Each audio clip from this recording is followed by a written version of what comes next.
Bonjour mes gourmands, j'espère que vous allez bien. Bienvenue sur ma chaîne. On se retrouve aujourd'hui pour une nouvelle vidéo. Comme vous savez, c'est bientôt l'Aïd, donc je voulais vous proposer un dessert qu'on pourra faire pour l'Aïd, le fameux baklava à la pistache, appelé havuç dilimi baklava en turc. Havuç veut dire carotte en turc.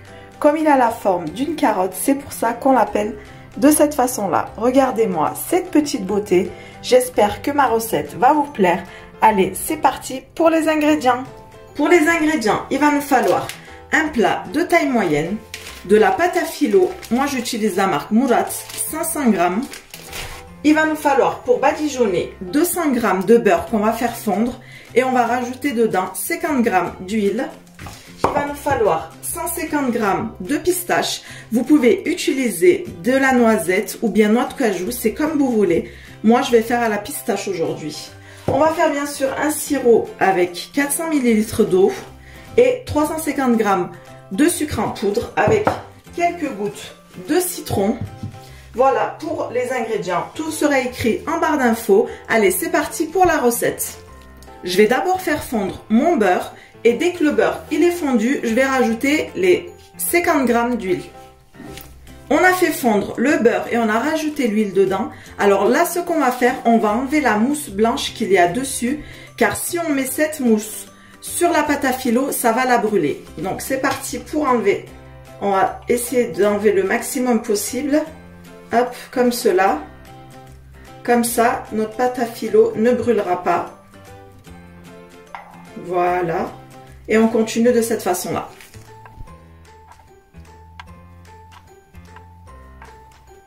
Donc voilà, j'ai enlevé le maximum de la mousse blanche comme cela, regardez. Il faut que ça soit comme ça. Donc maintenant, on va faire le sirop. Alors pour le sirop, on a le sucre, 350 g, et l'eau que je vais rajouter, 400 ml, comme ça. Donc je vais le mettre sur feu doux et je vais mélanger jusqu'à que le sucre se dissout. Et je vais laisser bouillir pendant 10 minutes. Après 10 minutes, je vais rajouter quelques gouttes de citron et je vais encore laisser bouillir 10 minutes à feu doux bien sûr.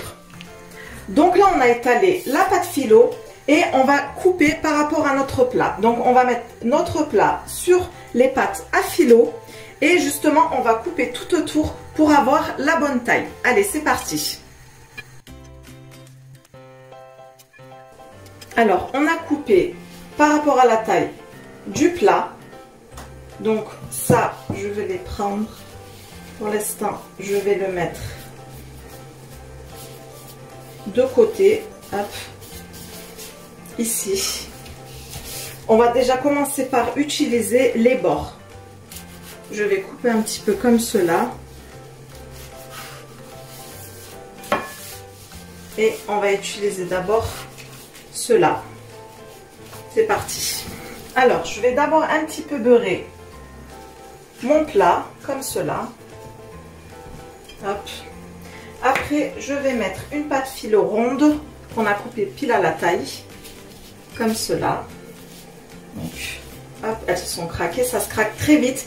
Là, il faut aller très vite pour que justement les pâtes ne sèchent pas. On va en mettre une deuxième.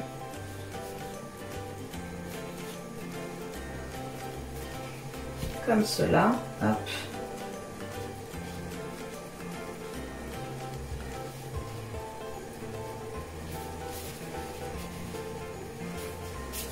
Et je vais rebeurrer encore une fois, grossièrement, comme ça.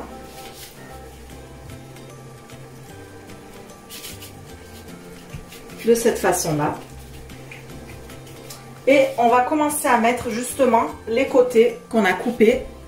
Et on va beurrer à chaque 2 étages. On va mettre 2 yufka à chaque fois. Vous pouvez les mettre de cette façon-là. Ça n'a pas très d'importance pour le bas, de toute façon. Comme ça. Hop. Comme cela. Donc là, ça nous a fait un étage. On va encore en faire un autre. Un deuxième étage. Comme cela. Et on pourra beurrer après le deuxième étage encore grossièrement. On va finir tous les côtés comme ça. Et après, on pourra mettre la pistache. Donc là, j'ai fait le deuxième étage avec le côté. Je vais encore beurrer. Et on va faire ça jusqu'à que les côtés finissent. Et on pourra mettre la pistache.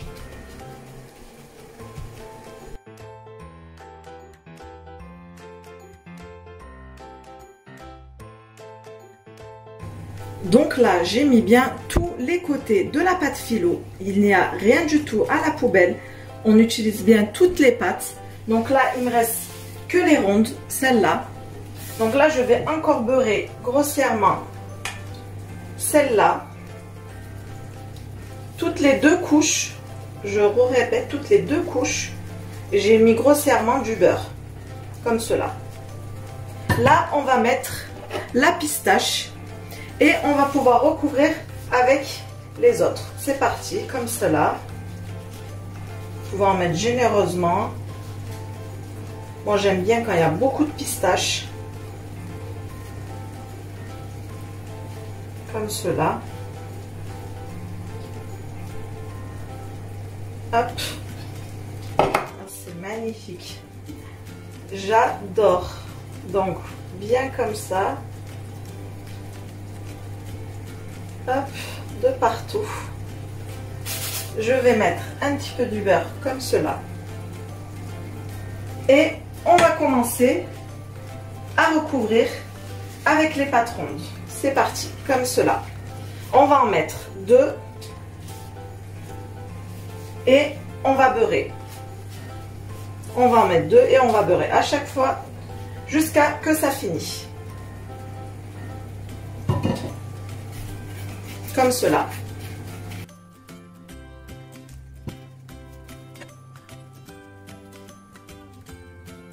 Alors, on a mis toutes nos pâtes à phyllo.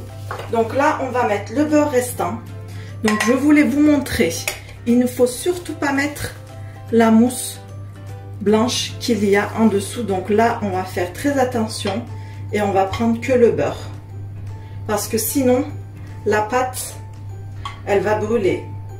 Donc on l'avait enlevé tout à l'heure. Bien sûr, il y en avait en dessous aussi. Et on va faire attention de ne pas la prendre. Pour qu'on ait un baklava parfait sans brûlure. Tout doucement comme ça. Hop. On fait très attention.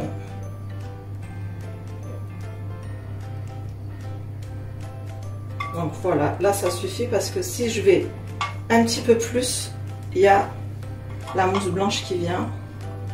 Donc je vais arrêter, comme ça, ça suffit largement. Donc là, je badigeonne de partout, comme cela. Et on va pouvoir couper notre baklava. Donc pour le découpage, c'est vraiment très facile. Il faut prendre un couteau qui coupe très bien. On va déjà couper au milieu comme ça, puis de l'autre côté en 4. Donc ça va nous faire 4 parties. Et on va encore couper les parties en 4. Donc on va avoir 16 parts de baklava. C'est parti.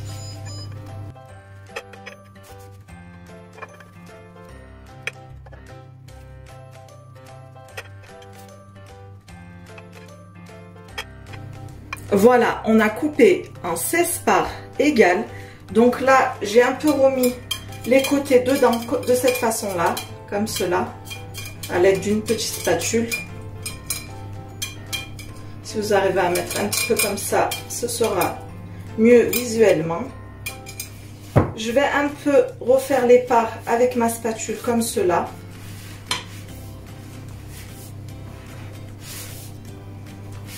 Pour qu'on a des belles parts. Comme cela. Hop, fais attention à la pistache. Donc là, on va faire cuire à 180 degrés dans un four préchauffé à 180 degrés. Donc la durée, ça sera entre 40 et 55 minutes, ça dépendra des fours. Allez, c'est parti pour la cuisson. Pendant la cuisson du baklava, notre sirop, on l'a préparé, donc on le laisse dans la casserole tiédir. Il faudra que le sirop soit tiède et le baklava soit chaud. Notre baklava est cuit. Pour ma part, il a cuit en 45 minutes. Donc là, j'ai laissé reposer 3 minutes. Maintenant, je vais mettre le sirop. Alors là, je vais vous laisser écouter ce magnifique bruit qu'il va y avoir. C'est parti.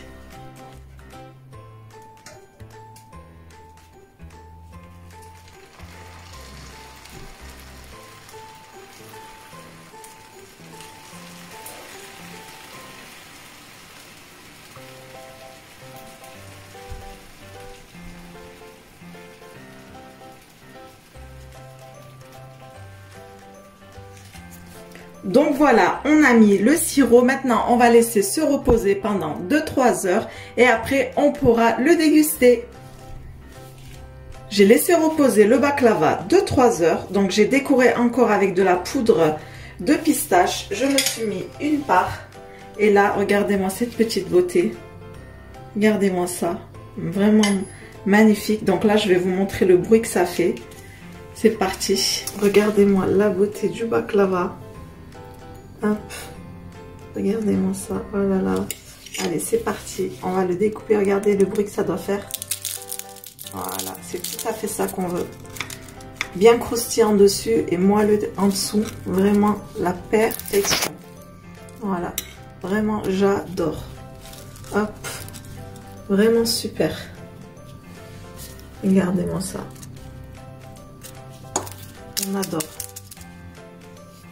Voilà mes gourmands, notre recette est terminée. J'espère que ça vous a plu. N'hésitez pas à me le dire en commentaire. N'hésitez pas à vous abonner à ma chaîne et à partager ma vidéo. Je vous dis à très vite pour de nouvelles recettes.